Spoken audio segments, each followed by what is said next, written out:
Okay, I think we can start actually, but so first of all, don't worry, everyone who's joining, because only speakers are visible, and everyone is also automatically muted. So if somebody wants to participate and interact with us, please type the questions using the chat or questions tab. So I'll begin by introducing myself. I'm Paulina from Amsterdam Standard. I'm the Customer Experience Manager. And today I'll be speaking with Kris from Valueships. Kris is a co-founder and a head of delivery at Valueships, a company that helps other companies become more profitable by optimizing business models, pricing strategy, monetization, and marketing strategy. And I think I want to say a few more, a bit more. I want to explain more why we organize this webinar. So we do this to share with you the services that we believe that can elevate any business. And as Kris claims, based on his research and case studies and his expertise, pretty much every company has at least 10% revenue growth optimization potential. So this is what we're gonna discuss today. And very quickly, our agenda for today is 1, strategies to increase expansion revenue and how to start. 2, offering discounts without compromising on product's value. And 3, increasing willingness to pay and the perceived value of your product. So Kris, welcome. Glad to have you here today.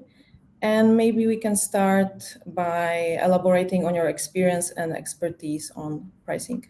Yes. Hi, Paulina. Hi, everyone. I'm super excited to be here, as you can probably see. My name is Kris. It's much easier than my surname and name and surname says.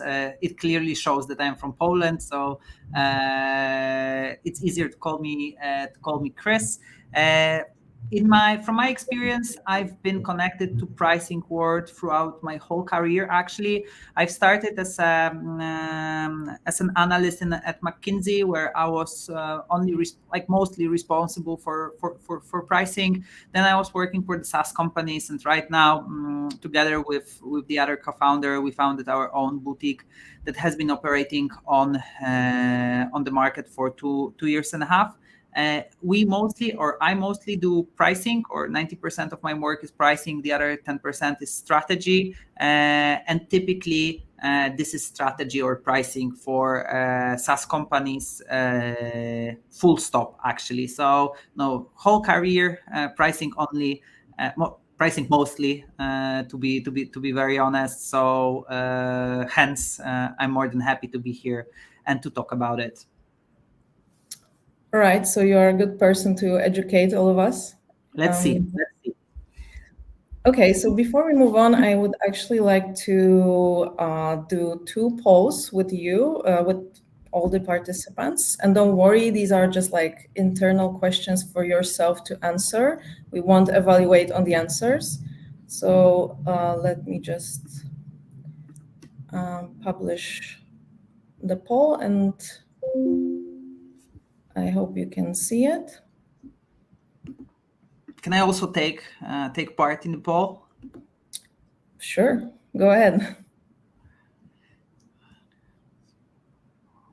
So there's the first poll: when did you or your company change the pricing model? When was the last time? And the second question would be, did you change the price of your current clients at that time? So please, everyone, take a vote.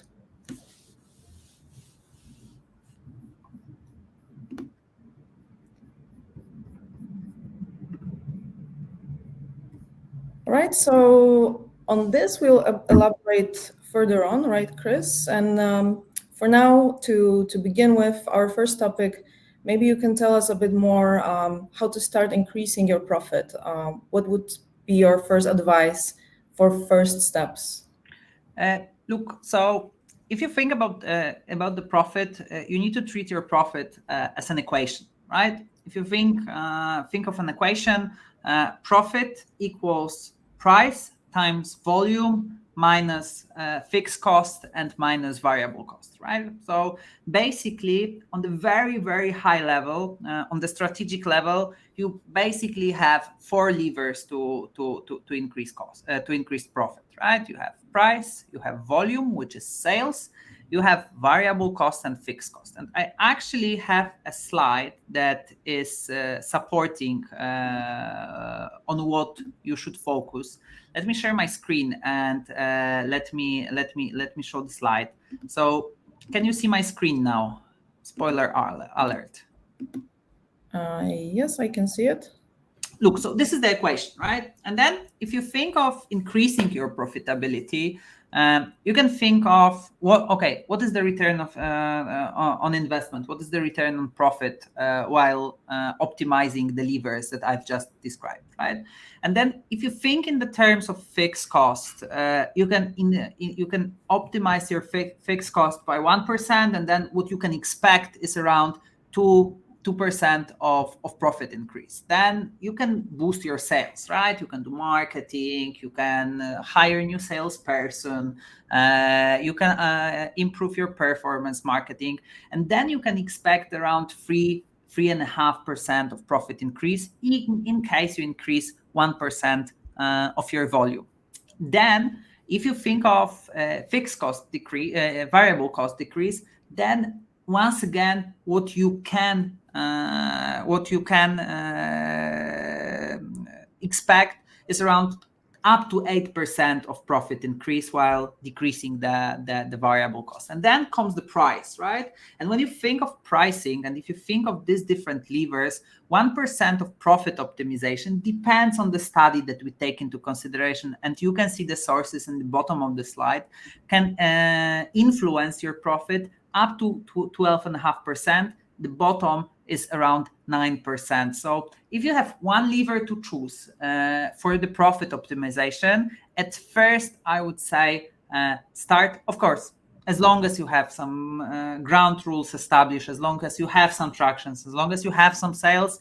But once you have the basics covered, I think the most important lever right now in the challenging times to focus on is pricing. And no matter what study you take into consideration, it proves it's right that price optimization can influence your profit the most. So if there is one thing, I would say go and try pricing for it.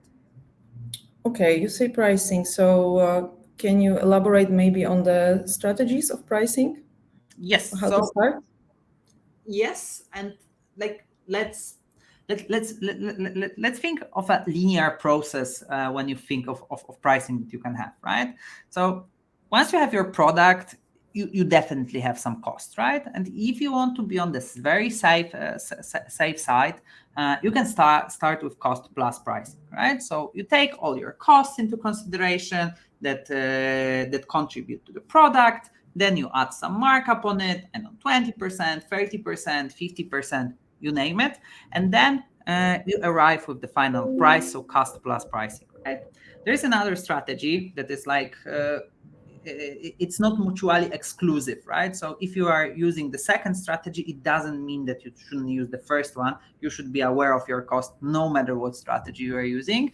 But the second strategy is obviously competition, right? And when I'm thinking about competition pricing, I'm always, asking my clients or during the webinars, workshops, students, whatever, I'm asking, okay, would you outsource your product development, research, R&D department to your biggest competitor? I mean, of course, you wouldn't, right, Paulina? You to your business, most likely your customer experience, most likely you wouldn't outsource customer experience to your competitor, right? So if you wouldn't outsource R&D or product development to your competitor, why would you outsource the biggest profitability lever, right? Then you have a context. So context is more for the B2B B2B sales, which product is driven by Salesforce, like salespeople, and this strategy adjust the price based on the context you are in, right? If it's a request for proposal, most likely this is a more price sensitive situation. If this is outbound, most likely it is less price sensitive. If you have a lot of competition during this process, most likely this is more sensitive, right? So you define a couple of metrics and you adjust your pricing based on the company size, your client size, based on the situation you are currently in, blah, blah, blah. You need to define a couple of metrics, and those metrics should influence the price, and the base price should arrive from either competition or cost, can arrive either. And then you have creme de la creme of pricing, which is value, right? And I'm not talking about this, value, you should know the value of their product, blah, blah, blah, marketing stuff like that. No. When you think about value-based pricing, you need to know dollarized value of your product. So actually how much your product influence your clients, either revenue or cost. So you also arrive or you are associated with profitability of your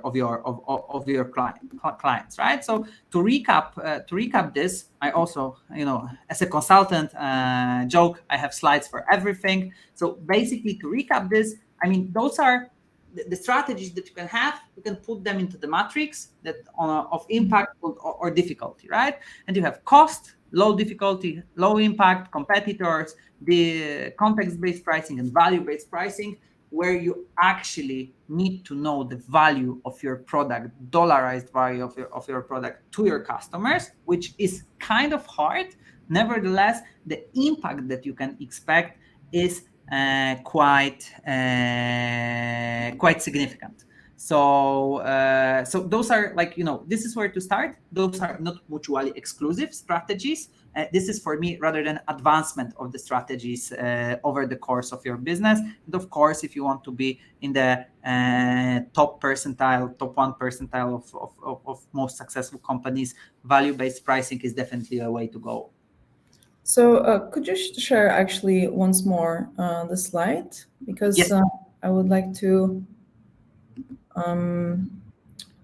reiterate. Of course. So from the start, you mentioned cost-based pricing, competition or competitor-based pricing, yes. Context-based pricing, and value-based pricing, which you said to cite creme de la creme.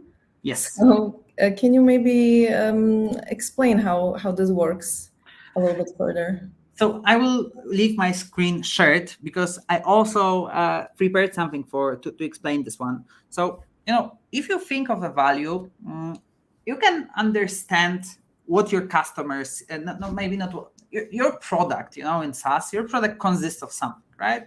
And it consists of features, most likely. So your product has a set of features that are available to your customers. And this is actual value that you can create for your product. Nevertheless, if you think about it, in SaaS, most likely only the developers who are actually developing the software know the whole value of the whole product, right? So they know all the features and they know how to use them. So if your customers are not aware of all the features, most likely you end up with the perceived value of your product, right? So there is some unseen values that you couldn't translate to your clients and they don't see it. So the value that is perceived is a bit lower, right? And the perceived value depends on the salespeople that will explain the product to your customers, depend on the marketing people that will talk about the product. And the better they explain, the better they show the product value, the higher the perceived value of your product to your customers. And of course, if you're failing as a marketer, if you're failing as a salesperson, no matter how much value the product creates, if you don't communicate it well, most likely your customers won't be happy to pay for it the prices that comes from the perceived value, and then you have a willingness to pay, right? So why actual value and why it is worth to invest in product and worth to invest in communicating the value of the product, onboarding the customers, blah, blah, blah, stuff like this, because the higher the actual value and the higher the perceived value, the higher is willingness to pay. So willingness to pay is the concept of how much money actually your customers are happy to pay or would like to pay for the product, right? And if the more value you create, the higher the willingness to pay, as the waterfall goes. And then if you don't know the willingness to pay, because you did not research it, because you did not come up with any studies, primary research, testing, blah, blah, blah. If you don't know the willingness to pay, most likely you will fall into the trap of price setting failure. And through, 95% of my clients that I have seen, only in 5% of cases, we've realized that the clients made their products too pricey, made it too expensive. It's typically for SaaS companies, for the founders that are behind the products, typically they are setting the price too low, then setting the price too high. And then once you have the target price, you typically are happy also to you are not happy, but your clients are happy to negotiate your price, right? So maybe some discount, maybe Black Friday discount, maybe, seasonal discount, maybe someone call you and will blackmail you, telling you that they will churn if you don't give them discount. So over the course of your product development, of your journey as a SaaS, you also end up with a realized price due to transactional discounting that you are giving to your clients. And when you think of a value-based pricing, this is actually how the value-based pricing works, and this is how the value-based and this is the value waterfall that explains you the logic behind the value, right? So the more value you create, the higher the willingness to pay, the better you communicate the value, the higher willingness to pay. And then, of course, if you do not research or willingness to pay, you typically end up with the lower target price, and then you also most likely give some discounts, and your realized price is a bit worse. And then if you think about pricing, you typically optimize from right to left, right? So you start with discount ceiling, and then you improve the stuff that you are taking into that you are currently working on, right? So this is typically how the value-based pricing works, and this is how the optimization might work for your clients. So basically, Kris, this means that there might be underlying value that we are just not communicating, and there's this gap between the price and the value that we actually create for the customers. Correct? Yes, exactly. So the value is, you need to come up with a value of your product, of course.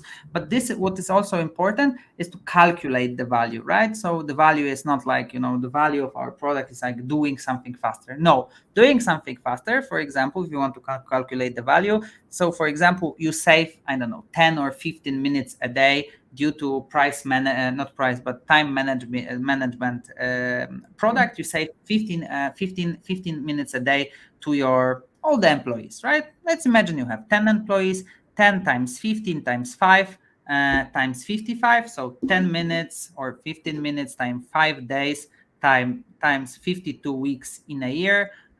This is the value that you are actually creating to your client. And this is and this is how you start with value-based pricing. But most likely to our audience, I believe that you've already started with pricing and you already have some prices.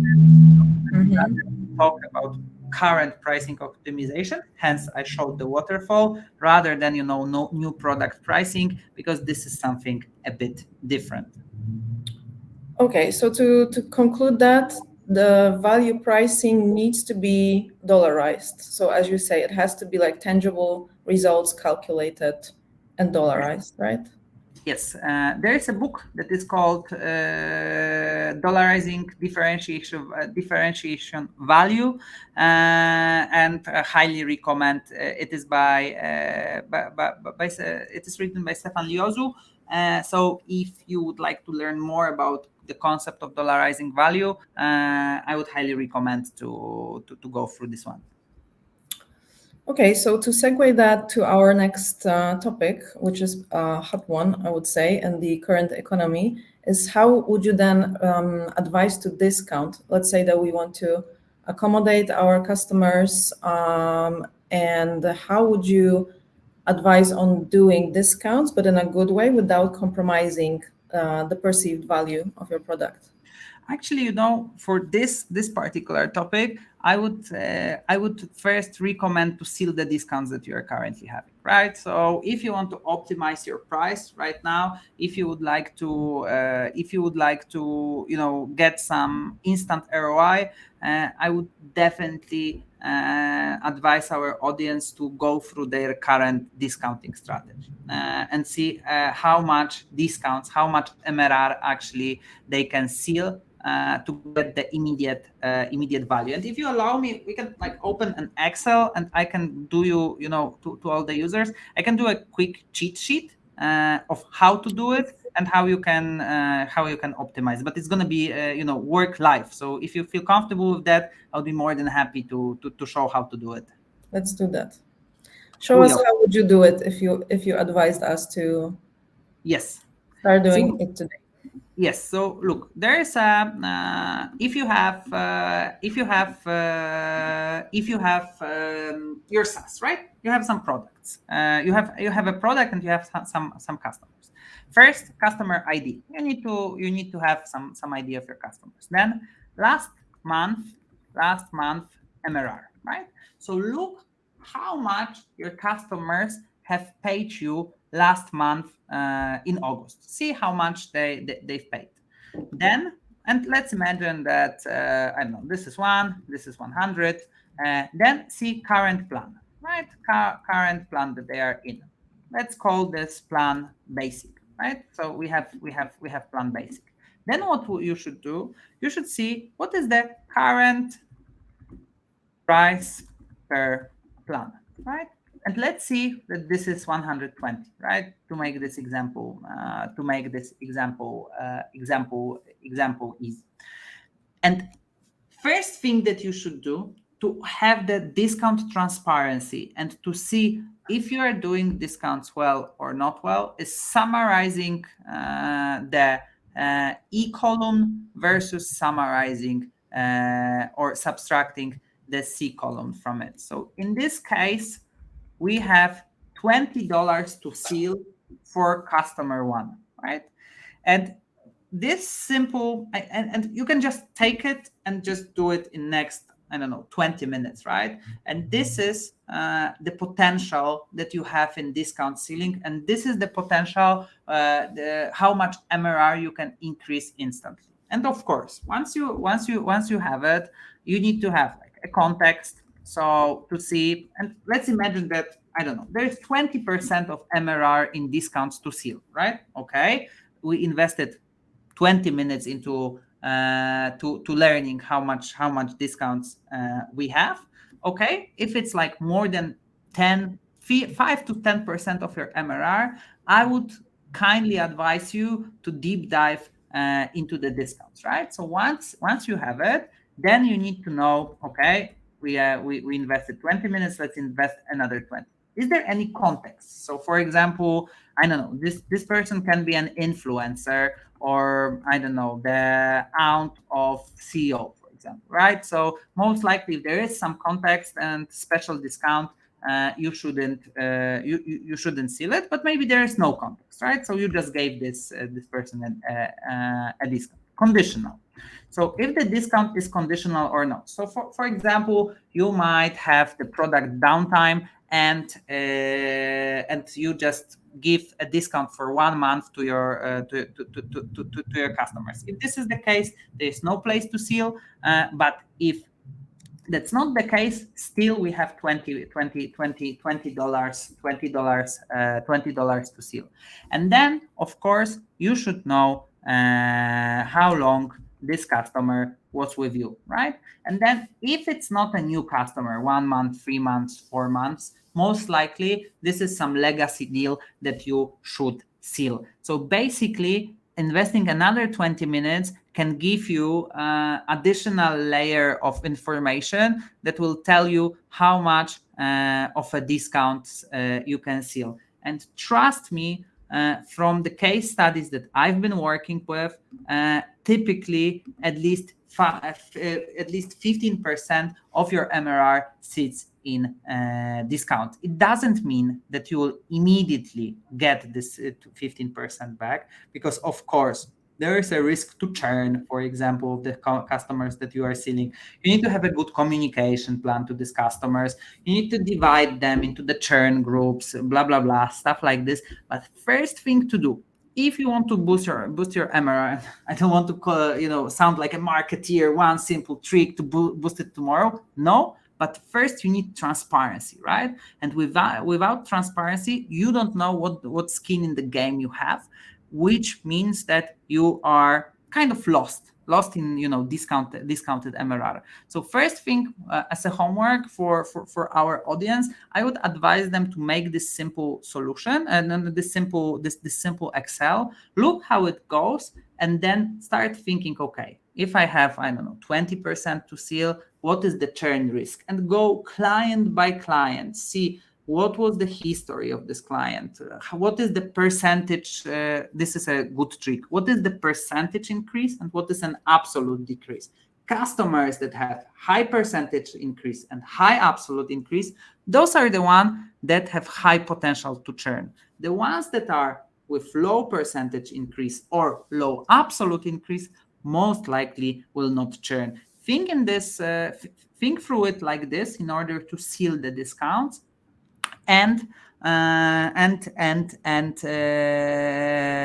then seal the discounts. Trust me, some of our projects were just stopped because we have seen so much we have seen so much MRR lost in discounts. And to put this into perspective, my last case studies, the company of $600,000 USD MRR had $250,000 in discounts. $250,000 in discounts. The business is live for 7 years. So they accumulated 1/3 of their MRR in discounts. But going back to your question, Paulina, how to use discounts not to compromise value, I made it a bit longer because I think this will be a bit more useful to our audience.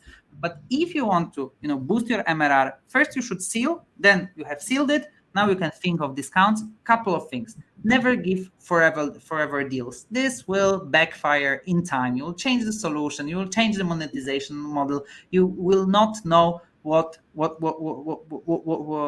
happened, how to work with these customers. First thing. Second, if you have any terms and conditions, place in the terms and conditions that you can adjust the price, right? Just have this. I'm not a lawyer, so check it with your lawyers. Check it. How is it according to your legal system in your country? But I have seen many clients that have had problems with their clients because there was no in terms and conditions. There was no information that the price can be adjusted, right? So be careful also with this. But one more time, I'm not a lawyer. Make sure to check it with someone who is more educated in this with me. Nevertheless, from pricing perspective, this is important. Third thing, you can think through discounts as a relation, in the matrix of impact. So how much more sales you will generate, how will it increase your conversion versus how much it will cost of your profit, right? So conversion and profit. And of course, the more you increase the conversion, the more you also impact your profit. So for me, the first type of discounts that you should give if you want to improve your MRR, those are the add-ons discounts, right? So if you have any add-on in your product, try to bundle your products, right? Try to make sure that in a bundle they cost a bit less. So this is, bundling. This most likely will not skyrocket your conversion, but it will not compromise your margins at the high, dramatically. Then volume discounts. The more they buy in terms of a volume, for more users, for more usage, you name it. But the more they use, the more discounts they receive. Make sure to make it logical, right? So this is the second thing. And the third thing, of course, the discounts that I hate the most, those are percentage, so absolute or percentage discounts. And of course, in terms of conversion, most likely they will work well, but in terms of your margin, this is the most drastic move, at least from my experience. So if you think about those type of discounts, make sure that those are set in time, right? So they are not forever. They are, I don't know, for first year of usage, for first 3 months, blah blah blah. This is not very popular in SaaS, but I can tell you, for one client from your region, actually, we used conditional discount for first 2 months, and it's worked very very well for our conversion. And those clients, of course, were churning a bit more, but not it was not like, completely different cohort in terms of in terms of churn, in terms of churn levels. So be creative, be smart about the discounts. Don't make it plain and easy, minus 10% forever. Of course you will see, cash flow boost, but you might end up as my client, who had 1/3 of their MRR in discounts after years, and they didn't know how to work about how to work with it. So sorry, long answer to short question, but for me, absolutely vital in the crisis times or in challenging times to seal the discounts. Well, this is very interesting. So the bundles and volume and not fixed terms, right? Yes. So, Kris, we have one more part to this, which was the willingness to pay, which is also a very interesting topic. So let's put aside the discounts for a moment. So, what would you say? How would you increase the willingness to pay, maybe especially to the clients that are currently already your clients? Because this relates also to our poll. So maybe this is interesting for the audience. How would you do that? So in terms of willingness to pay, so the first thing, yet another thing, which is like yet the same thing, which is transparency. For me, this is the most important in terms of willingness to pay. You should know, and you have you have tools to learn what is the willingness to pay of your clients. There are two different things. The first is primary research, and there are like many methodologies. You can read about them in internet. One is called Van Westendorp, the other it is conjoint. So those are the smart techniques to learn what should be a good price point for your product, right? Just asterisks from my side.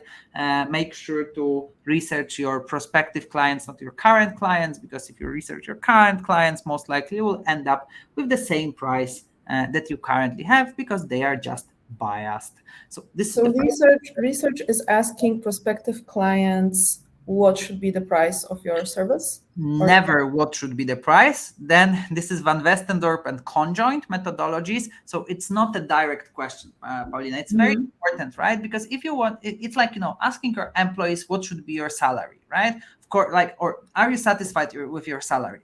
Of course not. I want higher salary, right? And this is the same with the clients. If you ask them, no, do you think that it is a good price for my product?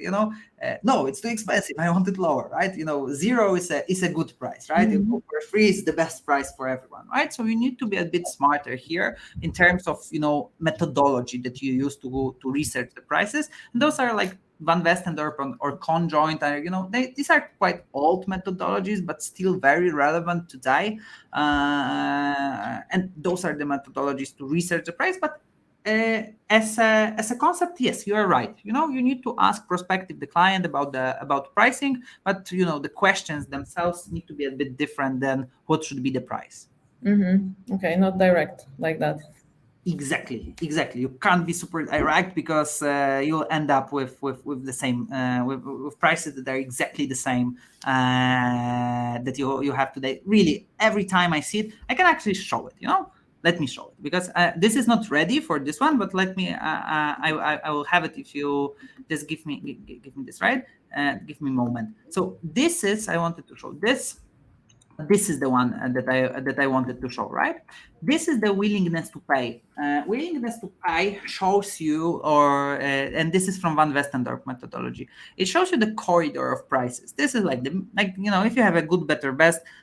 Very plainly, it's not exactly like this, but just to structure it, this is the price for the cheapest plan, this is the price for the medium plan, this is the price for the most expensive plan, right? And if you ask your current clients how to do it, actually, you will end up with this, like those 3 points will be exactly at the point of your current prices. Like, really, I have seen it a couple of times. I really try to convince my client not to do it. They wanted to do it, and we end up with this picture. But this was exactly their prices, so not very conclusive. But the second thing, and this I have actually ready, in terms of willingness to pay, there is something that is a preference, right?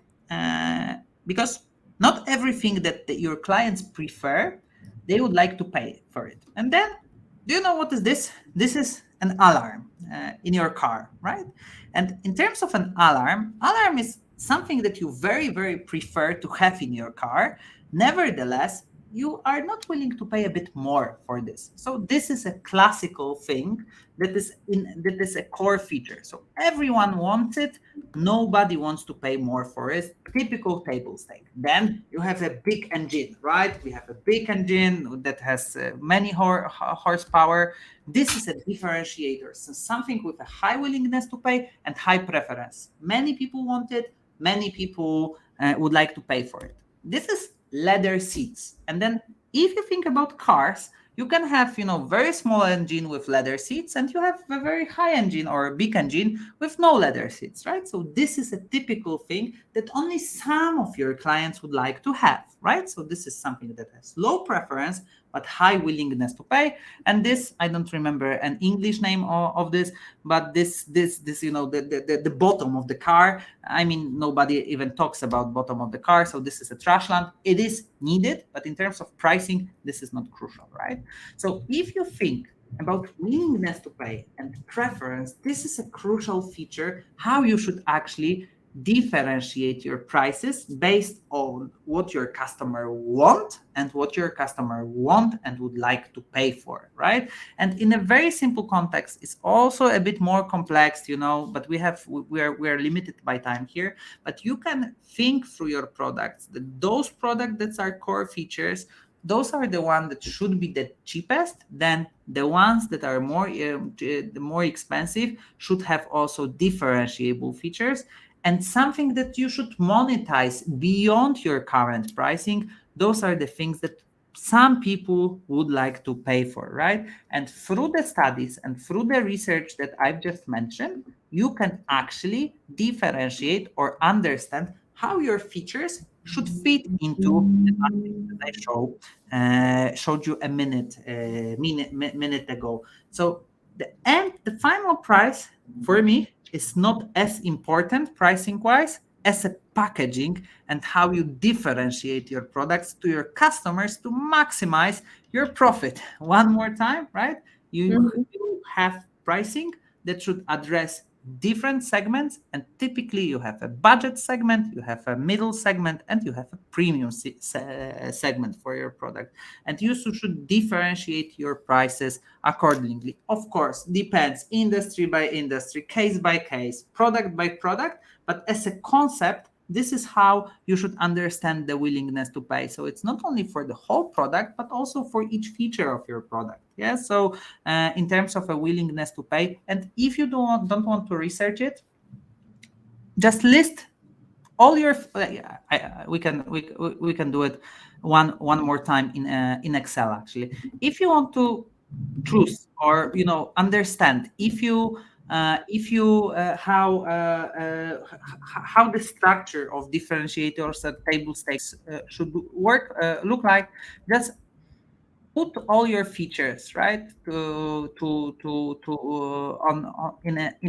a server or in Excel, send it to your employees, just or to your friends, no matter, just just to put your feet on the ground, to make sure that you understand or you can assess, because as you are working in this SaaS, most likely you're extremely biased. So if you don't want to research your prospective clients, you don't have a budget for it, just to do a simple task, put this Excel, make a feature, list all of your features, make willingness to pay preference from 1 to 10, and I don't know, make this is like from let me just do it like this, from 1 to 10, right? And from 1 to 10, let them assess all your features in terms of a willingness to pay and preference. And with this, you can actually super with no advanced research, you can super easily see where are your differentiators and where are your table stakes, where are your add-ons. So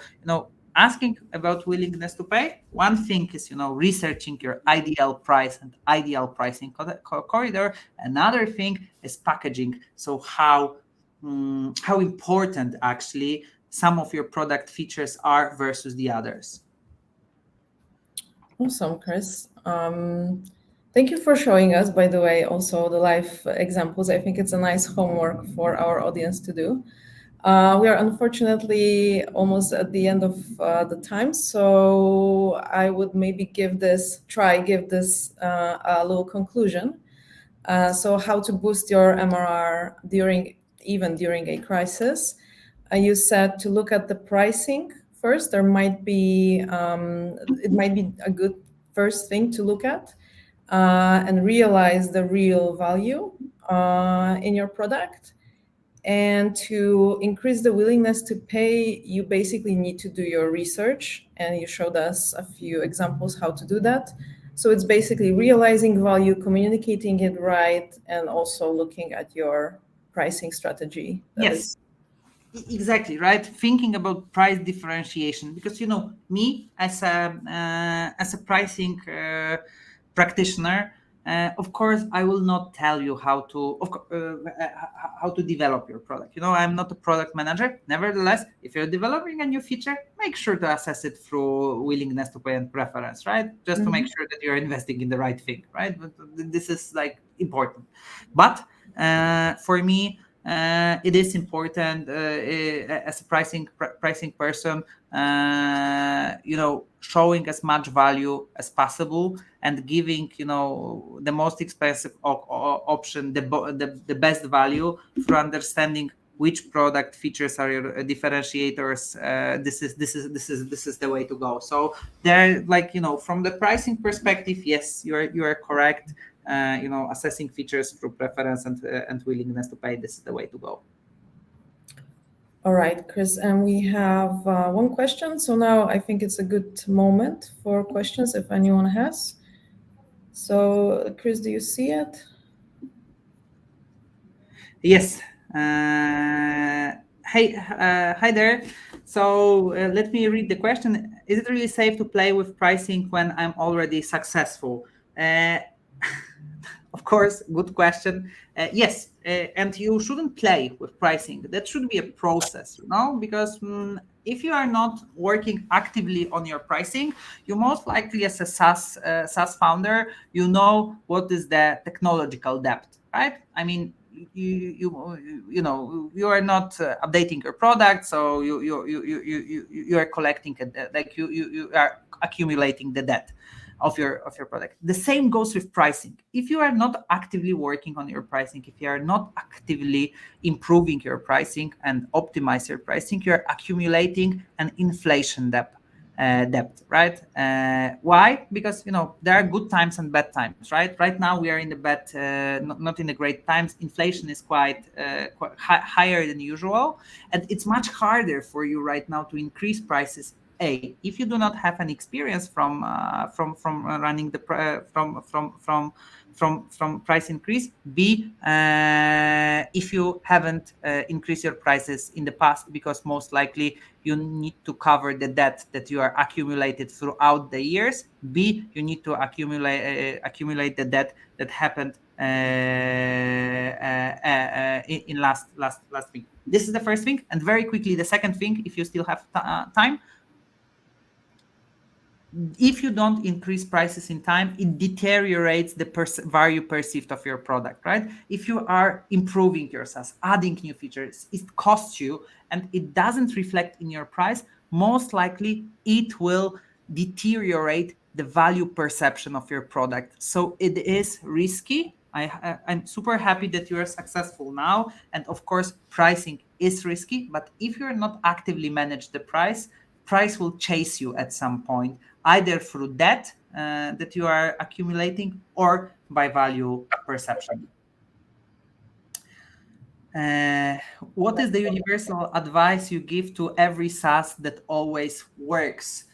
For me, this is the Excel that I've showed you.